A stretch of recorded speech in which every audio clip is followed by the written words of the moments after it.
سورۃ الطلاق۔ اللہ کے نام سے جو سراسر رحمت ہے، جس کی شفقت ابدی ہے۔ اے نبی، تم لوگ اپنی بیویوں کو طلاق دو تو ان کی عدت کے حساب سے طلاق دو، اور عدت کا زمانہ ٹھیک ٹھیک شمار کرو، اور اللہ سے ڈرتے رہو جو تمہارا پروردگار ہے۔ زمانہ عدت میں نہ تم انہیں ان کے گھروں سے نکالو، نہ وہ خود نکلیں، الا یہ کہ وہ کسی صریح بے حیائی کی مرتکب ہوں۔ یہ اللہ کی مقرر کی ہوئی حدیں ہیں، اور جو اللہ کی حدوں سے تجاوز کریں گے وہ یاد رکھیں کہ انہوں نے اپنی ہی جان پر ظلم اٹھایا ہے۔ تم نہیں جانتے، شاید اللہ اس کے بعد کوئی اور صورت پیدا کر دے۔ اسی طرح طلاق دو، پھر جب وہ اپنی عدت کے خاتمے پر پہنچ جائیں تو انہیں بھلے طریقے سے نکاح میں رکھو یا بھلے طریقے سے رخصت کر دو، اور نباہ کا ارادہ ہو یا جدائی کا، دونوں صورتوں میں دو سکہ آدمیوں کو اپنے میں سے گواہ بنا لو، اور گواہوں کے لیے اللہ کا حکم ہے کہ گواہی دینے والوں، تم اس گواہی کو اللہ کے لیے قائم رکھو۔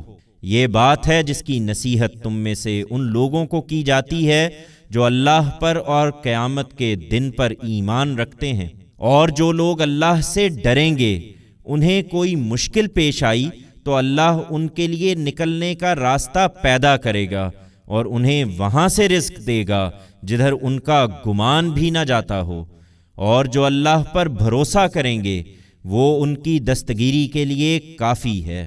بے شک اللہ اپنے ارادے پورے کر کے رہتا ہے۔ ہاں، یہ ضرور ہے کہ اللہ نے ہر چیز کے لیے ایک تقدیر مقرر کر رکھی ہے۔ تمہاری عورتوں میں سے جو حیض سے مایوس ہو چکی ہوں، اور وہ بھی جنہیں حیض کی عمر کو پہنچنے کے باوجود حیض نہیں آیا، ان کے بارے میں اگر کوئی شک ہے تو ان کی عدت 3 مہینے ہوگی، اور حاملہ عورتوں کی عدت یہ ہے کہ وہ حمل سے فارغ ہو جائیں۔ یہ اللہ کی ہدایات ہیں، ان کی پیروی کرو، اور یاد رکھو کہ جو اللہ سے ڈرے گا اللہ اس کے لیے اس کے معاملے میں سہولت پیدا کر دے گا۔ یہ اللہ کا حکم ہے جو اس نے تمہاری طرف نازل کیا ہے، اور جو اللہ سے ڈرے گا اللہ اس کے گناہ اس سے دور کرے گا، اور اس کی نیکیوں کا اجر بڑھا دے گا۔ زمانہ عدت میں ان عورتوں کو وہیں رکھو جہاں اپنی حیثیت کے مطابق تم رہتے ہو، اور ان کو تنگ کرنے کے لیے ستاؤ نہیں، اور اگر وہ حاملہ ہوں تو ان پر اس وقت تک خرچ کرتے رہو جب تک وہ حمل سے فارغ نہ ہو جائیں۔ پھر اگر وہ تمہارے بچے کو تمہارے لیے دودھ پلائیں تو ان کا معاوضہ انہیں دو، اور یہ معاملہ دستور کے مطابق باہمی مشورے سے طے کر لو۔ اور اگر تم کوئی زحمت محسوس کرو تو بچے کو کوئی دوسری عورت دودھ پلا لے گی۔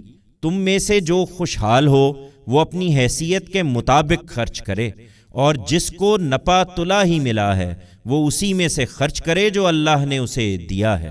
اللہ نے جس کو جتنا دیا ہے اس سے زیادہ کا وہ اس پر بوجھ نہیں ڈالتا۔ تم مطمئن رہو، اللہ تنگ دستی کے بعد جلد کشادگی بھی عطا فرمائے گا۔ یہ اللہ کے حدود ہیں، ان سے روگردانی کرو گے تو یاد رکھو کہ تم سے پہلے کتنی ہی بستیاں ایسی ہوئی ہیں جنہوں نے اپنے پروردگار اور اس کے رسولوں کے حکم سے سرتابی کی، تو ہم نے ان سے سخت محاسبہ کیا اور انہیں بڑی ہولناک سزا دی۔ سو انہوں نے اپنے کیے کا مزہ چکھ لیا، اور ان کا انجام کار محرومی ہوا۔ اللہ نے آخرت میں ان کے لیے ایک سخت عذاب تیار کر رکھا ہے، اس لیے اللہ سے ڈرو عقل والو جو ایمان لائے ہو۔ اللہ نے تمہاری طرف ایک یاد دہانی نازل کر دی ہے، ایک ایسا پیغمبر جو تمہیں اللہ کی آیتیں سناتا ہے، جو ہر چیز کو واضح کر دینے والی ہیں، تاکہ ان لوگوں کو اندھیروں سے نکال کر روشنی میں لے آئے جو ایمان لائے اور انہوں نے اچھے عمل کیے ہیں۔ اور جو اللہ پر ایمان لائیں اور اچھے عمل کریں، ان سے اللہ کا وعدہ ہے کہ انہیں وہ ایسے باغوں میں داخل کرے گا جن کے نیچے نہریں بہتی ہوں گی، وہ ان میں ہمیشہ ہمیشہ رہیں گے۔ اللہ نے ان کے لیے بہترین روزی کا اہتمام کر رکھا ہے۔ اللہ وہی ہے جس نے 7 آسمان بنائے اور انہی کے مانند زمینیں بھی، اس کے احکام ان کے درمیان نازل ہوتے رہتے ہیں۔ یہ اس لیے بتا دیا ہے کہ تم جان لو کہ اللہ ہر چیز پر قدرت رکھتا ہے، اور جان لو کہ اللہ کا علم ہر چیز کا احاطہ کیے ہوئے ہے۔